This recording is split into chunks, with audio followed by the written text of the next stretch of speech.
First time I saw this movie, I turned it off halfway. I was bored. But since it's Valentine's season, I decided to give it another watch and I actually finished it. What? And what amazed me was I enjoyed it. Hey y'all, I'm Jordan and welcome back to my channel where I watch movies, anything good, bad, or in between, and then I review them and I answer 3 different categories. The one thing I liked, the one thing I hated, and the one thing I would change. Today, we're talking Notting Hill. So, if you love honest movie reviews, make sure to subscribe. And with that said, go grab your popcorn and let's dive on in. Hugh Grant is a quiet bookshop owner who's just minding his own business. Then all of a sudden one day, this American actress played by Julia Roberts just happens to go on into his shop and cue romantic music. Instant chemistry, maybe? But of course, it's never that easy. They come from 2 completely different worlds. His small, quiet life versus her mass celebrity status. The question is, will she be willing to give up the spotlight for a simple life? The one thing I liked about this film was how well they played the rom-com tropes. Now, if you watched any Hallmark movie, you know how cheesy they can get.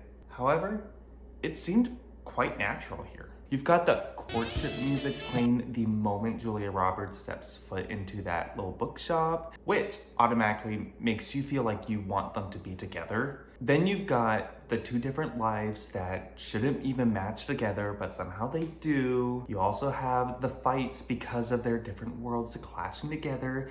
And then don't forget the classic chase scene trying to go after your love. When I first saw this film, I stopped halfway through. To be honest, I didn't think the love story was natural or realistic, and I didn't understand Julia Roberts' character because she didn't express much throughout the film. So when we got to the scene when Alec Baldwin showed up, I didn't really care to continue on with the movie because I just didn't care about her to begin with. So my expectations were super low coming in for the second round, and to my surprise, didn't really hate it that much. I know. Once Julia walked into the store and the music started playing, game over. I was hooked. The movie sucked me in. It was like fine wine.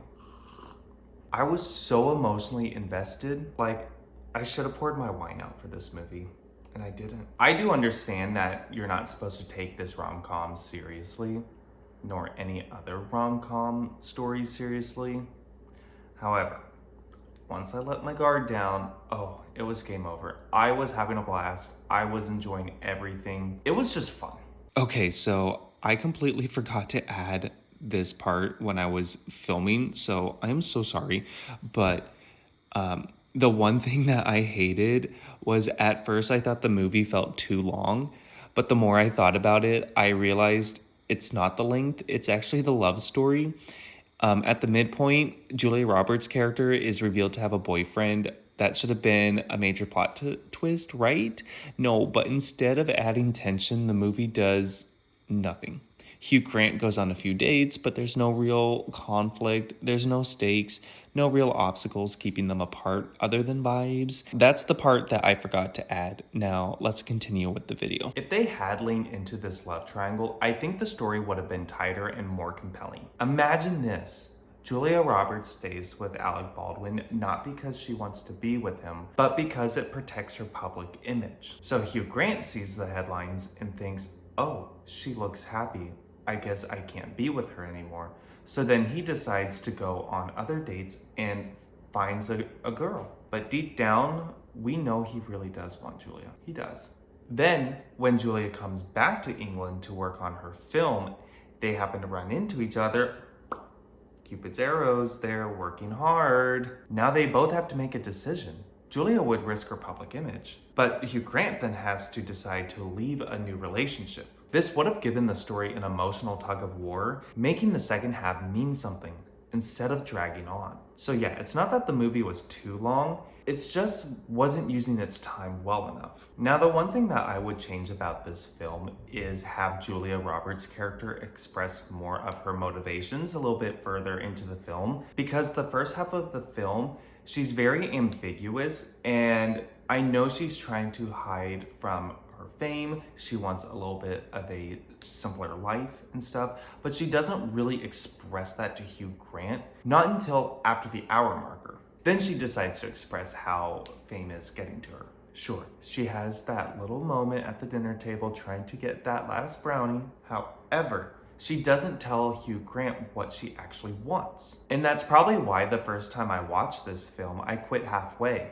I quit before she revealed her true motivations. To me, Julia Roberts' character was clearly hiding why she wanted to hang out with Hugh Grant's character all along. And he's just gonna accept that? And I don't think he was starstruck to use that as an argument of why he kept going with it. Once he figured out who she was, he wasn't completely surprised about it or acting like everyone else does when they see her. Yeah, he was a little bit surprised, but for the most part, he was really normal about it. She kept showing up and inviting him to things, and he kept accepting it, and that's where I had the problem.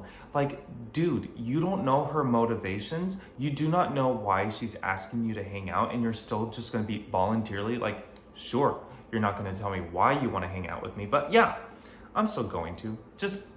I think that needed to be worked out a little bit more. Overall, I'm glad I gave this movie a second chance. It went from a 1-star to a 3-star on Letterboxd, and so I kind of needed that win after The Notebook. And yeah, my biggest problem with the story was the love story itself, which I think in this video I kind of fixed it. Let me know in the comments if I did. I think I did. But rom-com wise, it really did hit the mark. It had the right music, they had the good chemistry, the shots were pretty simple. They had that 1990s, early 2000s rom-com shots. You know exactly what I'm talking about. It's got all the makings for a comfort movie, and I'm not gonna lie, I think over time, I'm probably gonna turn this on a few times and make that a comfort movie. Ooh, don't tell my old self that. Did you like Notting Hill right away? Or are you like me, where it took a few times for me to warm up to it? Let me know in the comments section. And if you're into honest movie reviews, go ahead and subscribe to my channel. I post every Wednesdays and Saturdays, and if you hit that bell, you'll be notified so you don't have to miss a movie review. And if you want a little sneak preview of some of the movies I'm gonna review, go ahead and follow me on my Letterboxd. I'll drop that link in the description below. And that's it for today. Go stock up on that popcorn, and I'll see you next time.